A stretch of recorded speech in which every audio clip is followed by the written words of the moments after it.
Good morning, Year 5. Welcome to your third reading skills lesson for this week. It is Thursday. We are reaching the end of the week slowly. Today, we are going to be focusing on inference and retrieval. So if you'd like to quickly copy the date and vipers into your reading skills book. And we are continuing with the Visit the Lost Cities of Ancient Maya text. Just a reminder about inference. So inference, you can often use some of the facts in the text to help your answer, but sometimes you also need to think out the box a bit and use a bit of general knowledge to help you answer the questions. So the answers aren't always in the text for you for inference. Okay, so today, as yesterday, we're going to reread the part of the text that we'll be using. We're going to look at a question altogether, and then I will go through the questions that you need to complete independently in your books. And then right at the end, after you've completed the questions, so make sure you're completing the questions yourself first, we'll then look at the answers. So today's part of the text is the paragraph about Tikal. Tikal is one of the most interesting and important ancient Maya sites to visit. It is located in the far north of Guatemala, 300 kilometers north of Guatemala City. It was once a bustling city, home to over 60,000 inhabitants, and became one of the most powerful kingdoms in ancient Maya. So the word inhabitants just means the people that lived there, the people that were habitant there, okay? Despite being much quieter than both Chichen Itza and Palenque, it is still visited by many visitors throughout the year.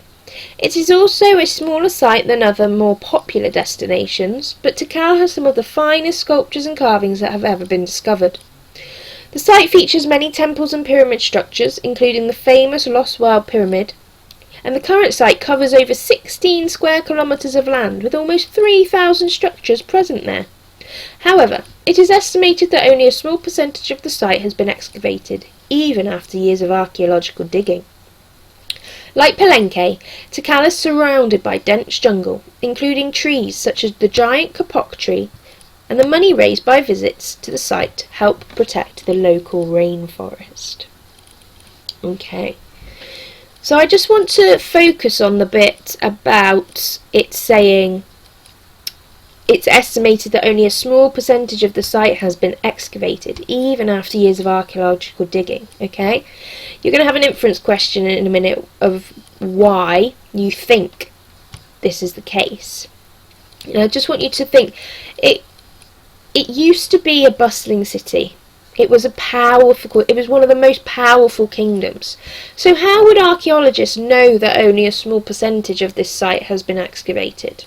Well, if we know it was one of the most powerful kingdoms, we know that it's going to have been massive. And the fact that only 16 square kilometres of land is covered with the site at the moment, and only 3,000 structures, for a powerful kingdom, that's probably not a lot, okay? And it tells us it's a small site. If it was the most powerful kingdom, surely it should be bigger than Chichen Itza and Palenque, shouldn't it? Okay, so just think about that question carefully when you come to it in a minute. Let's quickly look at this question altogether. So this is a vocabulary question. What does the word bustling mean? So if we look up in this first part at the top, it says it was once a bustling city, home to over 60,000 inhabitants. So we talked about how the word inhabitants means the people that lived there. So there's 60,000 of them, so that's quite a lot. So what do you think the word bustling means?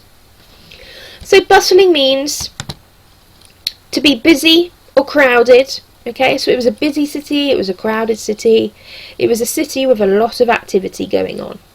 So well done if you got the correct meaning for that word. Right, your questions for today then. Number 1, you need to give 3 reasons why people may choose Tikal as a place to visit. So retrieve 3 things from the text that would maybe intrigue people and entice people to go to Tikal to visit. If you read it, what facts would make you want to visit there? Question 2. Why do you think Tikal is a quieter site than Chichen Itza and Palenque? Find evidence from the text to help support your answer. There are a couple of things mentioned in the text that might suggest why Tikal is a quieter site and doesn't receive as many visitors than the Chichen Itza and Palenque sites. Number 3, how many structures can be found at Tikal? That's a simple retrieval question. Number 4, now this is the question I was talking about a moment ago. Why do you think only a small percentage of the site has been excavated? So that is your biggest inference question today, okay? So just use your kind of general knowledge, common sense, and facts from the text to help you answer that. And then number 5, it's just give 5 facts about Tikal. Now that paragraph is filled with facts. There's way more than 5 in there, so you just need to pick out 5 interesting facts about Tikal. So, pause the video here. You can find the text in files on Teams if you'd like to have it on your screen and make it easier for yourself. And then come back to find out the answers afterwards. And welcome back. So, let's have a look at our answers. So, 3 reasons why people may choose Tikal as a place to visit. So, you can have any 3 from the following. It's an important Maya site. It was once a huge city. It's a quieter site, and it has some of the finest sculptures and carvings that have ever been discovered. Number 2, why do you think it's a quieter site than Chichen Itza and Palenque? Well, the text says it's located in the far north, okay, so it's quite further north than the others, and it says it's also a smaller site, okay, so less people will probably want to visit it. Number 3, how many structures are at Tikal? There's almost 3,000. Now, number 4, this was the tricky one. Why do you think only a small part has been discovered and excavated? So, the text tells us that Tikal was a powerful kingdom, okay? And it had a fairly large population. So we can infer from that it would have been a large city. If it was the most powerful kingdom in the Maya time, it would have been a large city.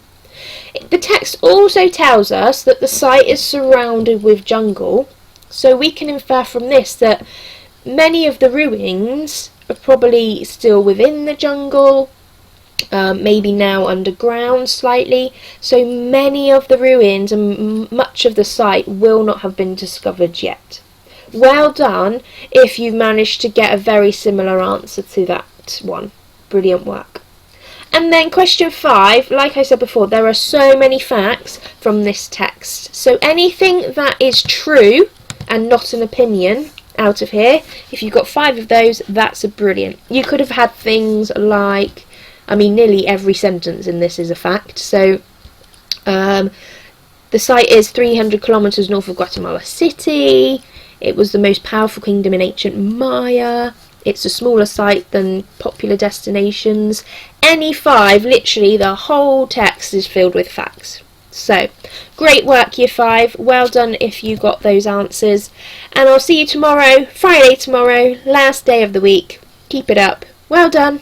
Bye.